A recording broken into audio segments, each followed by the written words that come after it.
사랑하는 신혼가족 여러분, 평안하셨습니까? 오늘은 고린도 교회 교훈이라고 하는 제목으로 함께 은혜를 나누기를 원합니다.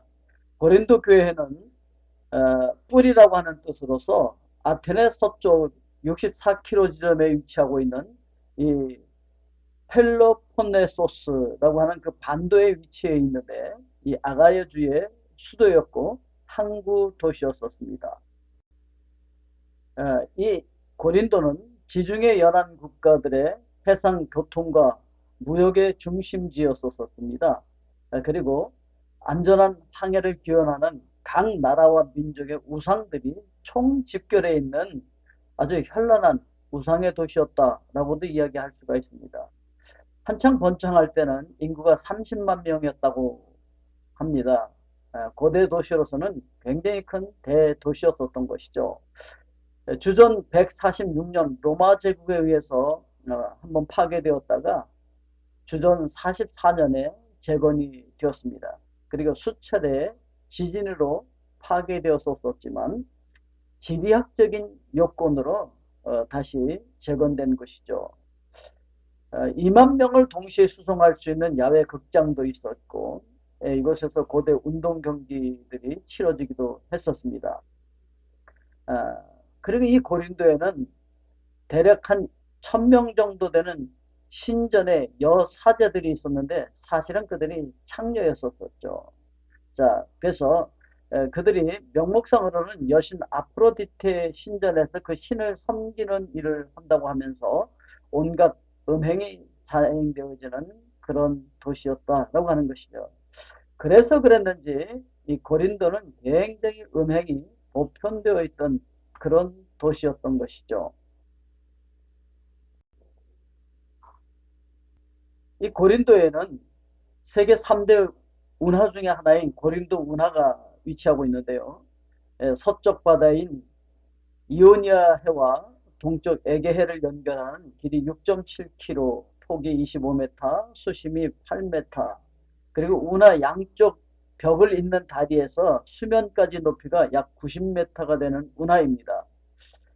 이 운하는 고대 고린도인들이 계획을 했었습니다. 그렇지만 기술과 재정적인 문제로 실패를 하고 주후 67년 로마의 네로 황제가 수천 명의 죄수들을 동원해서 상당히 진척을 했었습니다. 그러나 정치적인 문제로 결국 실패를 하게 되어지죠. 결국 1893년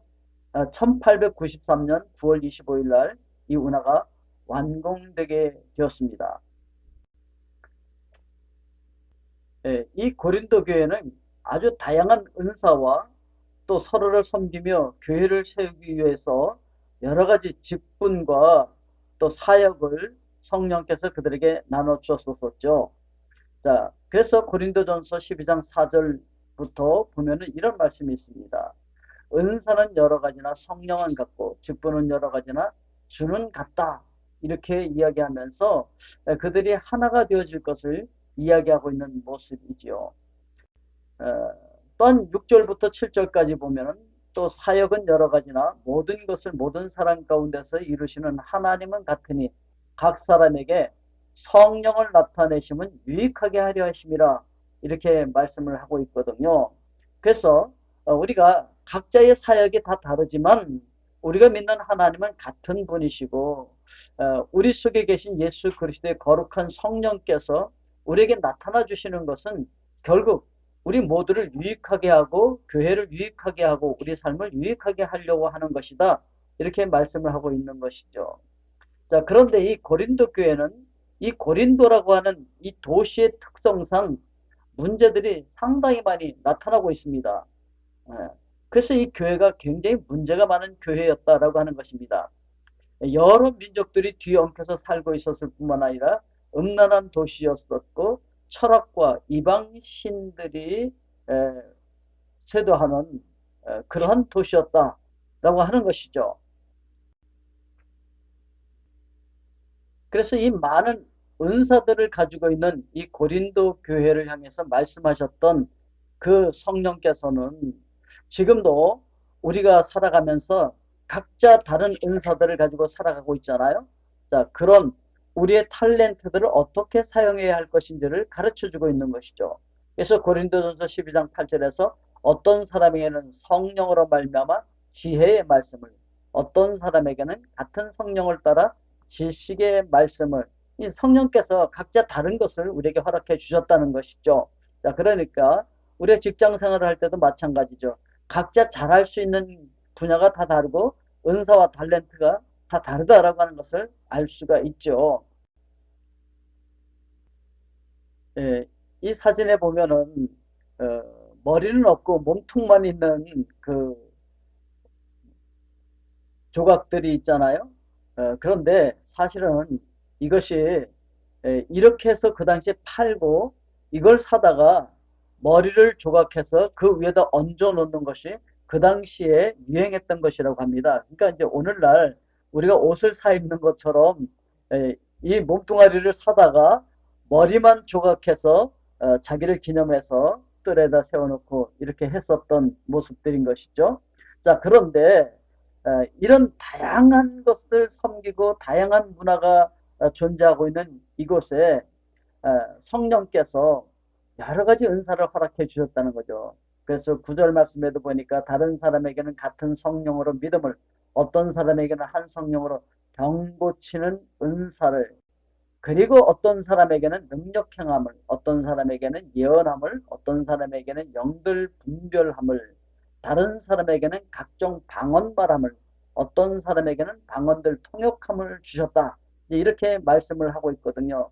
그러니까 이 고린도에 교회가 세워졌는데 이 교회에 속한 다양한 사람들에게 다양한 은사들을 하나님께서 이 주의 몸된 교회를 위해서 허락해 주셨다.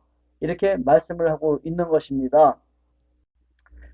11절, 12절 말씀을 보니까 이 모든 일은 같은 한 성령이 행하사 그의 뜻대로 각 사람에게 나눠주시는 것이니라. 몸은 하나인데 많은 지체가 있고 몸의 지체가 많으나 한 몸임과 같이 그리스도도 그러함이라. 이렇게 말씀하고 있거든요. 우리가 예수 그리스도를 믿는 신앙인들로서 직장 생활할 때도 마찬가지예요. 그래서 이 직장에서 다양한 사람들이 다양한 은사를 가지고 자기만이 잘할 수 있는 그런 것들을 해내면서 살아가고 있다라고 하는 것이죠. 그래서 한 기업을 온전히 세워갈 수 있도록 하나님께서 그렇게 다양한 사람들이 함께 일하게 하셨다라고 하는 것을 이야기하고 있는 것이죠. 교회도 마찬가지다라고 이야기하고 있는 것이죠. 고린도전서 1장 11절 말씀에 보면 내 형제들아 글로의 집 편으로 어, 너희에게 대한 말이 내게 들리니 곧 너희 가운데 분쟁이 있다는 것이라. 그러니까 교회 안에도 많은 민족이 뒤엉켜 있는 것과 같이 바울파, 아볼로파, 베드로파, 그리스도파로 나뉘어 있었었다라고 하는 거예요. 그러면서 음행이 있었는데도 이것을 덮고 있었고 이혼 문제도 있고 우상의 제물 문제, 제사 문제, 은사 문제, 하여튼 많은 문제들이 있었는데 자 그런 고린도 교회를 위해서 바울의 처방이 바로 오늘을 사는 우리들에게 좋은 교훈을 남기는 사례가 되었다라고 하는 것이죠. 자, 그래서 이 교회에 있던 그 분쟁 중에 하나가 무엇이었느냐면은 12절 말씀해 보니까 이는 다름이 아니라 너희가 각각 이르되 나는 바울에게 나는 아볼로에게 나는 게바에게 나는 그리스도에게 속한 자라 하는 것이다. 그래서 그냥 계파를 만들고 서로 갈라져서 서로 갈등하고 있었다라고 하는 것을 이야기하고 있는 것이죠. 그래서 예수 그리스도 안에 있는 우리가 가정에서건 직장에서건 교회 안에서건 이렇게 갈등을 조성해서는 안 된다라고 하는 것을 이야기하고 있습니다.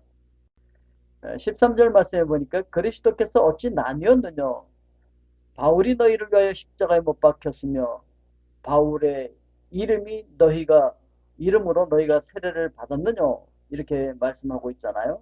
자, 그래서 각자가 할 수 있는 은사를 받은 것은 각자 잘할 수 있는 탤런트가 있잖아요. 그것으로 서로를 돌아보며 서로를 도와주면서 한 몸인 교회를 이루라는 것이고 기업도 마찬가지라는 거예요. 자, 우리 신원 기업에서 각자 은사들이 있어요. 각자 잘할 수 있는 영역이 있단 말이죠. 그것을 가지고 서로 도와서 온전한 기업이 되게 하라는 것이죠. 그리고 가정도 마찬가지예요. 부부가 서로가 잘할 수 있는 자기만의 장점이 있어요. 자기만의 은사가, 탤런트가 있단 말이죠. 예, 그것을 가지고 서로를 도와서 가정을 아름답게 세우라고 지금 말씀하고 있는 것입니다. 이 은사가 많았던 이 고린도 교회가 문제도 많았었는데, 은사가 많은 곳에 문제도 많을 수 있어요. 그러나 그 은사를 통해서 서로를 섬기며 도와줄 때 아름답게 하나를 이룰 수가 있다라고 하는 것입니다. 오늘 여러분들의 가정과 기업에 아름다운 하나됨의 역사가 일어날 수 있기를 주님의 이름으로 축복드립니다. 우리 기도하겠습니다. 사랑의 아버지 하나님, 하나님께서 사랑하신 우리 신혼 가족들 각자에게 하나님께서 여러 가지 탤런트, 은사들을 허락하여 주신 줄로 믿습니다. 그 각자가 잘할 수 있는 것을 가지고 서로 돌봐서 서로 도와주면서 아름다운 가정을 이루고 아름다운 기업을 이루어갈 수 있도록 축복하여 주시옵소서. 예수 그리스도의 이름으로 기도하옵나이다. 아멘.